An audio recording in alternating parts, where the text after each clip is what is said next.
श्री शंकर से शिक्षायतन द्वारा आयोजित इस द्विदिवसीय राष्ट्रीय संगोष्ठी, जैसा कि अभी आप सबको ज्ञात हुआ कि पिछले साल जनवरी से प्रारंभ हुई थी ये यात्रा, और उनका जो इंद्र विजय ग्रंथ है उसको लेकर के 12 महीने तक, 11 महीने तक विभिन्न विषयों पर आभासिक पटल पर बहुत सारे व्याख्यान हुए, और उसका समापन भौतिक रूप से उपस्थित होकर के इस विश्वविद्यालय परिसर में आयोजित हो रहा है। ऐसे राष्ट्रीय सत्र के जो आहर्ता है, मुख्य आहर्ता, समन्वयक तो कहे जाते हैं लेकिन सब कुछ करते वही हैं, और ऐसे हमारे जो प्रिय अनुज हैं, जो दर्शनादि नाना शास्त्रों के पारावारिण आचार्य हैं, पुराण विद्या के शिखर पुरुष हैं, ऐसे प्रोफेसर संतोष कुमार शुक्ल जी इस शंकर शिक्षायतन को जो प्राणपण से वर्षों से चलाते आ रहे हैं, ऐसे दो जय विजय कह लीजिए, जो भी कहना हो कह लीजिए, गण हैं शिव के जो समाराधक है। ऐसे इधर विमल जी हैं और इधर मणिशंकर जी हैं। प्राणपण से इन लोगों के प्रति मतलब भगवान इनको मनोरथ पूरा करें। जिस निष्ठा के साथ ये लोग लगे रहते हैं, वो निष्ठा निश्चित रूप से सर्वत्र दृष्टिपथ में नहीं आती। हमारे पौरोहित विभाग के आचार्य, वरिष्ठ आचार्य प्रोफेसर रामराज जी, वेद विभाग के अध्यक्ष प्रोफेसर देवेंद्र जी, जामिया मिलिया इस्लामिया से आए हुए हमारे प्रिय प्रोफेसर धनंजय मणि जी, इधर अभी जिनका बड़ा अच्छा व्याख्यान हुआ। बहुत लंबा बोलना था इनको, बहुत लंबा विषय भी था, लेकिन जिसने इतने बड़े विषय को समाहार रूप में हमारे सम्मुख प्रस्तुत किया, ऐसे हमारे प्रिय वेद विभाग के आचार्य प्रोफेसर सुंदर नारायण जी। और नैयायिक तो छोटी बातों को ही बहुत लंबा बढ़ा देते, न्याय में कथ्य बहुत कम रहता है, भाषा का आडंबर इतना बड़ा हो जाता है कि बहुत लोगों के बोधगम्य नहीं रह पाती है। लेकिन उन्होंने दिन मात्र से, उनका विषय नहीं था, लेकिन ऐसा नहीं लगा कि उनका विषय नहीं है। पढ़ा और पढ़ करके नैयायिक तो कुछ भी पढ़ सकता है। ये हमारे यहाँ माना गया है कि नैयायिक वैयाकरण और दर्शन के किसी, नैयायिक दर्शन के किसी क्षेत्र का और व्याकरण का व्यक्ति कुछ भी पढ़ सकता है, और वेद वाला भी कुछ भी पढ़ सकता है, क्योंकि वहां सब है। सर्वज्ञान में मयोहिसा, सर्वज्ञान मयोहिसा, तो इसलिए सब निकला है, अपनी दृष्टि जाए पहुंच जाए। और जो बड़े भाग्यशाली हैं हमारे कुछ विद्यार्थी, इस कड़ाके की सर्दी में, दिल्ली की कड़ाके की सर्दी में जो आए हमारे विद्यार्थी हैं वो, और सभी आभासिक पटल से सुन रहे हों जो सारे सुधीजन। आज वस्तुतः यज्ञ का समाहार हो रहा है, आज और कल, इन 2 दिनों में वर्ष भर की तपस्या फलीभूत होकर के हमारे सम्मुख आ रही है, और निश्चंद के रूप में, नवनीत के रूप में हमारे जो प्रत्यक्ष उपस्थित विद्वान हैं तत्त विषयों को आपके सम्मुख प्रस्तुत कर रहे हैं। वस्तुतः आचार्य मधुसूदन ओझा को मैं व्यक्तिगत रूप से ऋषि ही मानता हूं। इसलिए ऋषि मानता हूं कि मैंने उनके गौतम गतसमत और विश्वामित्र और जितने हमारे मंत्र दृष्टा ऋषि हैं, उनके हमने दर्शन नहीं किए, उनके दृष्टित्व को हमने देखा, उन्होंने जो कुछ देखा वो हमारे दृष्टिपथ में आया। लेकिन ओझा जी ने बहुत बहुत लंबा वय नहीं उनको भगवान ने दिया, उतने अल्प वय में इतना अंतस्तर में प्रवेश करना, ये ऋषि की दृष्टि नहीं होगी तो किसकी? ऋषि का अर्थ ही होता है दृष्टा। ऋषि शब्द का शाब्दिक अर्थ दृष्टा ही होता है।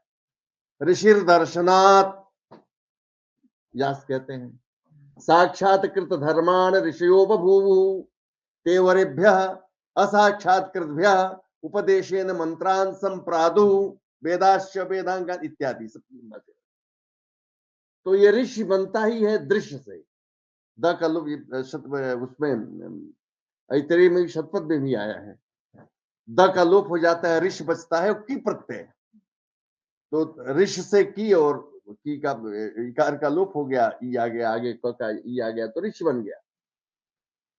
तो दृष्टा है, तो वह दृष्टित्व आचार्य मधुसूदन महामहोपाध्याय मधुसूदन ओझा में दिखाई देता है। इन्होंने जो वेद के मंत्रों की जिस ढंग से वैज्ञानिक और आध्यात्मिक व्याख्या की है, वो अन्यत्र दुर्लभ है। मुझे भी सौभाग्य मिला है उनकी कुछ वेद व्याख्याओं को, कुछ उनके ग्रंथों को पढ़ने का। ये ग्रंथ तो नहीं पढ़ा मैंने इंद्र विजय, लेकिन इसके नाम से ही और अभी आप लोगों ने जो इसके बारे में बताया, उससे ही बहुत कुछ चीजें पता चलती हैं।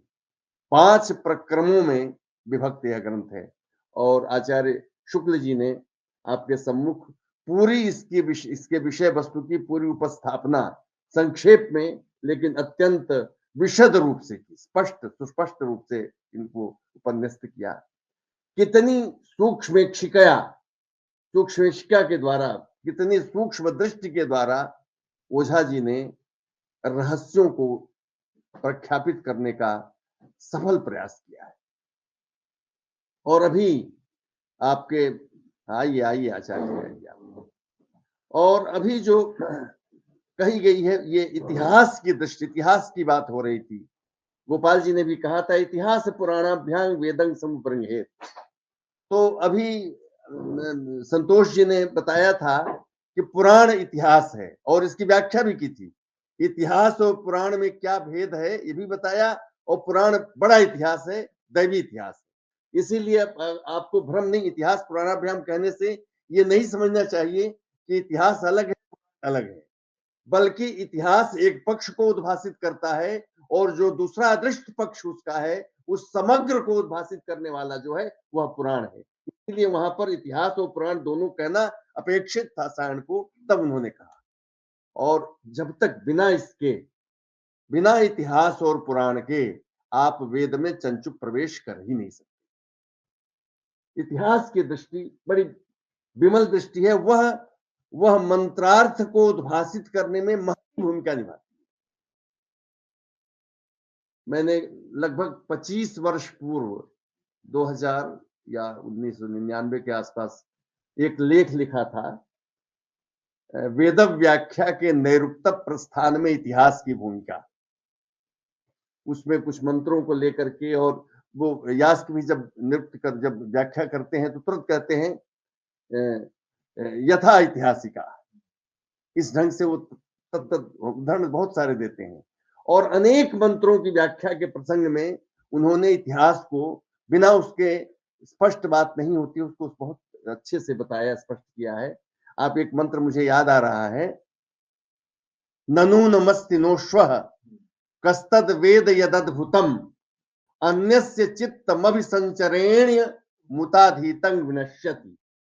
तो वहां पर वो कहते हैं, अगस्त्य इंद्राय हविर निरूप्य मरुद्गणेभ्यो संप्रदित्सान चकार।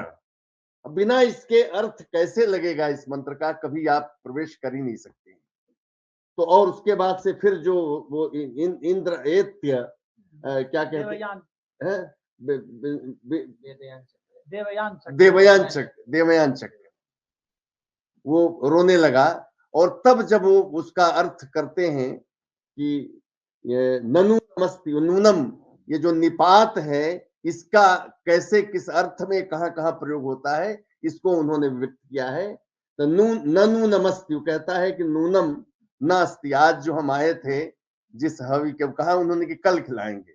उन्होंने कहा कि ठीक है, आज तो सब संपन्न हो गया, अब आपको कल हम पुनः निमंत्रण देते हैं, आप समय से नहीं आए, कहीं लेट हो गए, आपकी ट्रेन लेट हो गई है। तो इसलिए, हालांकि जिनको खिलाए वो मरुदगण भी इंद्र के ही थे। सजूर इंद्रेण 50 देवास्ते मरुतो भवन। इंद्र को जोड़ करके 50 की, मरुदगण जब हो तो 49 थे, इसीलिए गोस्वामी जी कहते हैं चले मरुत 49। तो मरुदगण 49 है, और उनका स्वामी अधिपति जो है वो इंद्र है, तो 50 की संख्या होती है इनकी। तो यद्यप उन्हीं के गणों को खिलाया गया, लेकिन वो मुखिया विलंबित हो गए, नहीं आया भाई, उपस्थित था तो उसको दे दिया। तो कहते हैं ननु नमस्ति, आज तो हमारे लिए आपने भविष्य दिया नहीं, तो नो श्वः, अब आप कल की बात कर रहे हो तो कल के वादे पर क्या क्या भरोसा किया। नो श्वः, वो कल भी मिलेगा कि नहीं मिलेगा हम कुछ कह नहीं सकते हैं। कस तद वेद, तत् कह वेद, उसे कौन जानता है। यद अद्भुतम, अद्भुतम का अर्थ यहाँ विलक्षण नहीं है, अभूतम के अर्थ में, अद्भुतम अभूत मित्यर्थ। तो जो हुआ ही नहीं है, यानी कल आज आया नहीं, कल आया नहीं है, तो जो अद्भुत जो हुआ नहीं है उसको कौन व्यक्ति जान सकता है, कौन व्यक्ति समझ सकता है। और फिर कहते हैं अन्यस्य चित्तम अभिसंचरणीयम, और अन्यस्य वहां पर भी नान्यस्य, अन्यस्य, नानेयस्य बहुत सारी व्याख्याएं की गई हैं।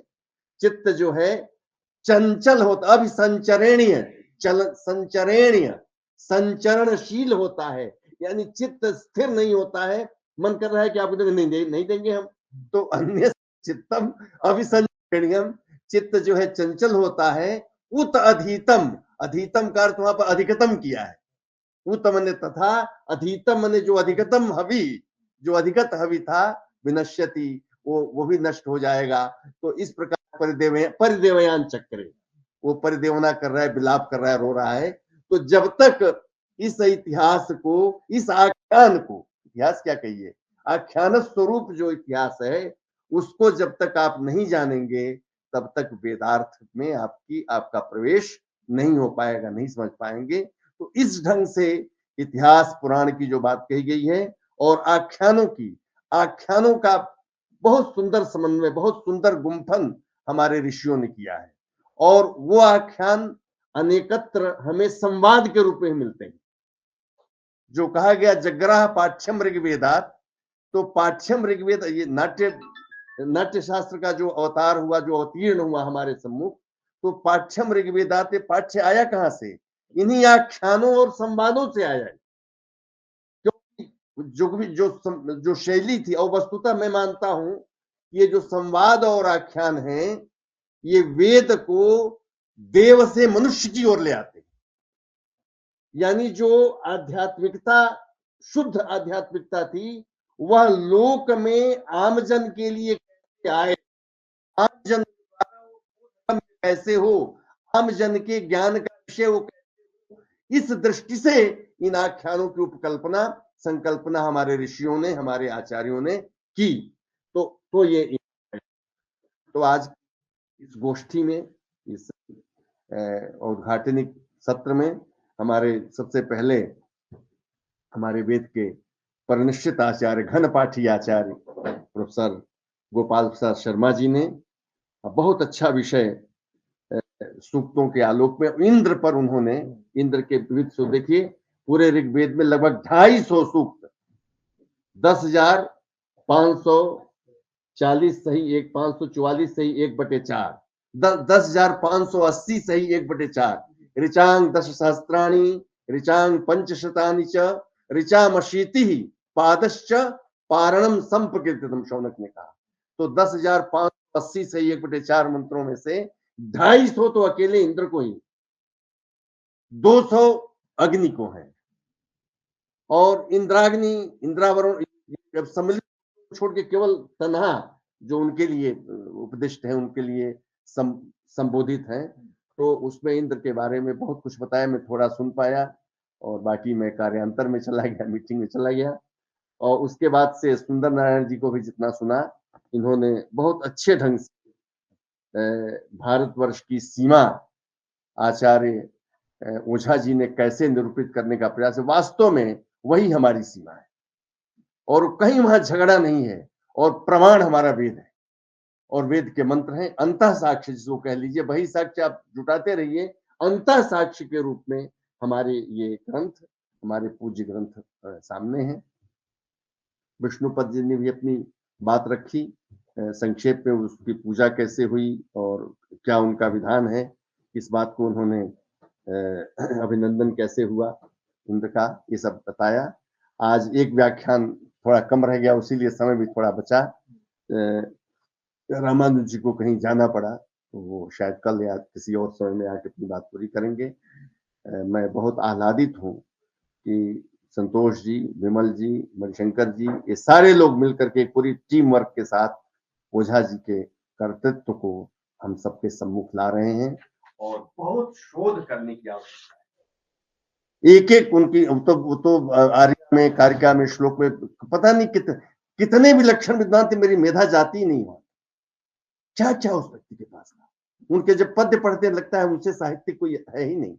जो छंदों का उनका वो ज्ञान है, जो छंदों का वैविध्य है, उसको देख ले परम साहित्यिक व्यक्ति है, परम वैज्ञानिक व्यक्ति है, वो फिजिसिस्ट है, वो क्या करें केमिस्ट्री, रसायन शास्त्र का विद्वान है।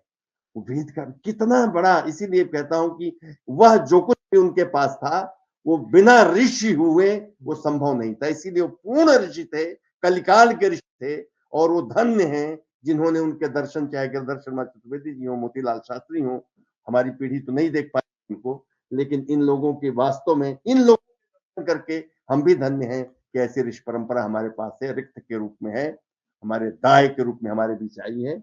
और मैं अधिक न कह करके हमारे रामचंद्र शर्मा जी भी आ गए, न्याय विभाग के अध्यक्ष, इनका भी उल्लेख करता हूँ। आप सबको इस सत्र की और इस समापन जो कल होगा, आज से प्रारंभ हो गया है, आपने 1 वर्ष जो यजन किया, यज्ञ किया, उसकी परिणति अच्छे ज्ञानालोक के रूप में एक पुस्तकाकार में भी अभिश्रुति प्रतिश्रुति हमने सुनी, वो आएगी। मैं उसके लिए शुभकामनाएं देता हूँ और सभी को मंगल कामनाओं के साथ बहुत बहुत आभार सर, आपका स्नेह, आपका मार्गदर्शन श्री शंकर शिक्षायतन को हमेशा प्राप्त होता रहता है। जब भी शंकर शिक्षायतन आपसे निवेदन करता है, किसी भी भूमिका के लिए आप सदैव तत्पर रहते हैं और आप निर्देशन देते हैं समय समय पर उपस्थित होकर अपने अध्यक्ष उद्बोधन के रूप में, मुख्य वक्तृत्व के रूप में। तो आज भी आपने इस महनीय संगोष्ठी जो कि आज से प्रारंभ हुई है, जो उद्घाटन सत्र की अध्यक्षता की और अपने सारगर्भित उद्बोधन से हम सभी को उपकृत किया, इसके लिए मैं आपके प्रति बहुत बहुत आभार प्रकट करता हूँ। इस सत्र के जो वक्ता professor Gopal Prasad Sharma sir, professor Sundar Narayan Jha sir, professor Vishnupad Mahapatra sir, मैं आप सबके प्रति बहुत हार्दिक आभार प्रकट करता हूं कि आप लोगों ने शंकर शिक्षायतन के निवेदन को स्वीकार किया और सत्तर विषयों पर हम सभी को एक तरह से मार्गदर्शन दिया और प्रेरित किया कि हम लोग इंद्र विजय ग्रंथ को, उन प्रसंगों को देखें और अपने भारत के जो इतिहास है उसके ठीक स्वरूप को जाने। तो मैं आप सभी के प्रति हार्दिक आभार प्रकट करता हूँ। इस सत्र में जो भी आचार्यगण उपस्थित हुए, आदरणीय देवेंद्र मिश्र सर उपस्थित हैं, रामचंद्र शर्मा सर उपस्थित हैं, आपका अर्जुन सत्र में व्याख्यान हम लोग सुनेंगे। रामराज उपाध्याय सर उपस्थित हैं, जामिया मिलिया से आदरणीय धनंजय सर उपस्थित हैं यहाँ पे, और भी जो भी यहाँ शोध छात्र उपस्थित हैं और इस समग्र जो यज्ञ है इसके एक तरह से पुरोधा हमारे प्रोफेसर शुक्ल सर हैं, मैं आपके लिए हार्दिक आभार प्रकट करता हूँ। और सभी को इस निवेदन के साथ कि अग्रिम सत्र भोजनावकाश के बाद प्रारंभ हुआ, उसमें बहुत सारे विद्वानों का वक्तव्य सुनेंगे, तो आप सब लोग भोजन के पश्चात पुनः यहाँ पर उपस्थित होंगे। इस निवेदन के साथ इस सत्र की समापन हो रहा है। मैं एक शांति मंत्र के साथ सर्वे भवन्तु सुखिनः, सन्तु निरामयाः, सर्वे भद्राणि पश्यन्तु मा कश्चित् दुःखभाग् भवेत्। ओम शांति शांति शांति। उद्घाटन सत्र संपन्न।